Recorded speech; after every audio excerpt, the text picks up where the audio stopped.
In this video, we're going to look at how do we combat sitting for long periods of time. We're going to get a little bit of help from the dog as well. If we are sitting for long periods of time, we tend to get weak posteriorly, weak in the abs, and that affects our posture. It means we can get soreness in the hips, we can get soreness in the lower back. So we're going to try and combat that. So if you do have a desk job, if you have a driving job, or a long time in that hip flexion position, then this routine will be fantastic for you. If you can do this on a daily basis or every other day, it will really, really help. We're going to focus on a muscle called the psoas muscle or iliac psoas muscle. It's a hip flexor muscle, but it also supports the lordosis of the spine. So it's a really, really good muscle, important muscle to get control of. So to do this, we're going to start in the lying position. I'm going to do what's called pelvic tilts. Dog likes this one. So arms out to the side or arms on your chest, and all you're going to do is try and create a gap here and squeeze in and out. This is in the back mobility routine as well, because it's a really, really important movement. So arching the back and then squeeze the back into the ground. Initially, you might need to use your legs a little bit to support you. Once you're experienced and have done this for a while, you'll be able to lift your feet off the floor and still be able to get that arch and that press into the floor. It makes it a lot harder because all of a sudden you're not getting the assistance from the legs. That psoas muscle is having to work harder. So if you can, do it with legs off the floor. And rotate through those. The next movement, very, very similar. We're focusing on, again, that psoas muscle. So all we're going to do is from this position, and again, you want to create that squeeze into the floor. So your psoas muscle is squeezing in, so keep your glutes and your core tight. And then from here, keep the squeeze. You should be able to keep breathing throughout, and you just want to be able to lift your legs off from the floor. You should be able to breathe throughout doing this, and then relax them back down. As you get better at this, you can then progress. So you can hold it for longer, you can lift them up, and you can bring them out, and you can bring them back down. Still squeezing your lower back and still breathing throughout. So if it helps, you can either talk to someone or just make sure you are consistently breathing. To advance that again, we can then go into, so squeezing our back, squeezing our glutes, lifting our legs, and then we can start to hip flex as well. So keeping my left leg off the floor as my right leg comes back, and then swap. And you'll feel this really deep inside your core and top of your hips, so really targeting that psoas muscle. Keep the back squeezed, keep breathing, and relax down.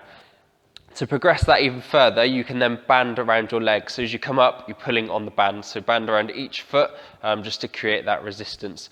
Really, really good for that psoas muscle.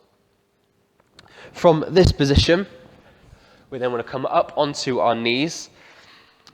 Bring our right leg up, so trying to create 90 degrees here and 90 degrees here. And again, straight there and then 90 degrees here. From this, keep your posture nice and tall, keep your core tight, and you just want to squeeze your glutes and push forward. And you'll feel this right into your hips here, so that hip flexor, getting a really nice stretch. If you want to, you can place your hands up in the air and get a bit more of a stretch into your back and your QLs as well. And then relax back down. Go into the stretch again.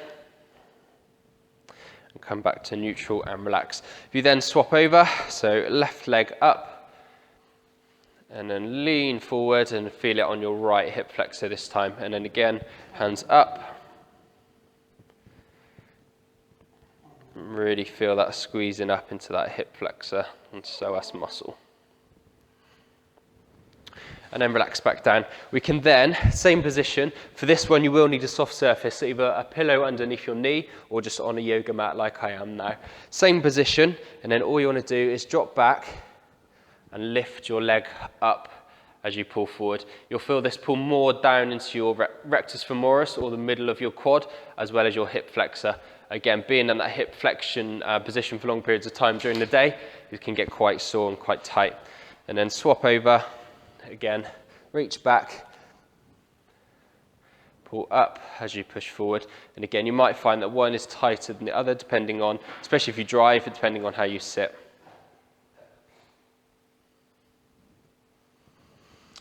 and relax back down.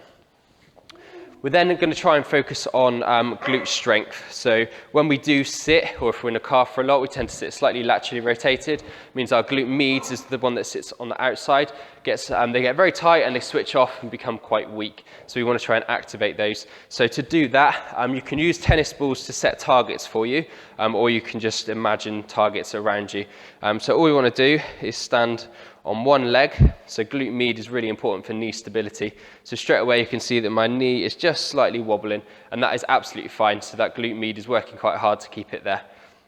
From that position, all you want to do is keep your knee where it is. So try not to bend your knee too much, and you just want to bend forward, slow, controlled,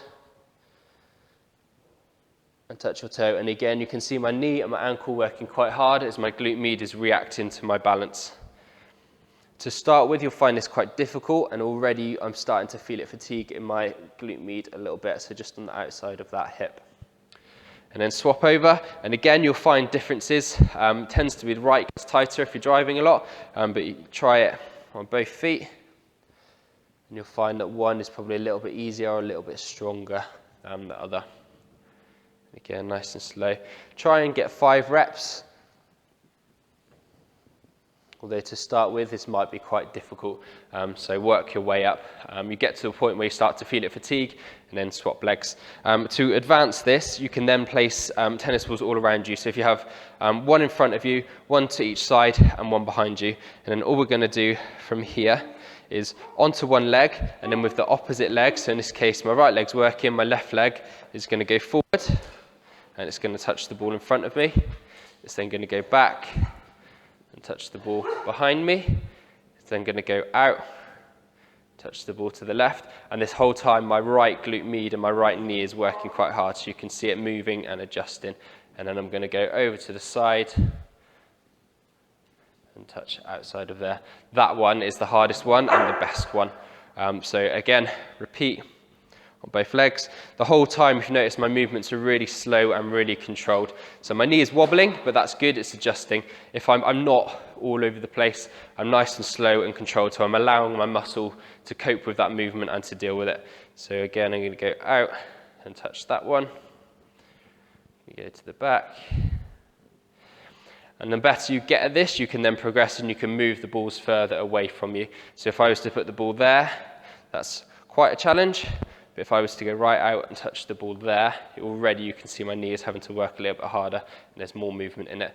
Try and keep your knee out. So if I'm collapsing in there, as I did a bit then, or as if I'm keeping my knee strong, my glute med is working more efficiently. Starting to fatigue a little bit already, and then out to touch that one, and back in. That's a really, really nice routine. It's hard on the glute meds, but it's what they need. So again, if you can try and add that in 2 to 3 times a week initially and then progress, it'll really help. If you're spending more time in the car or more time sitting, try and do that a little bit more. Really, really nice routine, and it works really nicely with the lower back mobility routines and the hip mobility routines as well. Both of those will have links onto this video. If you can do all 3, then you'll be in a really, really good place mobility-wise. Hope you enjoyed that video.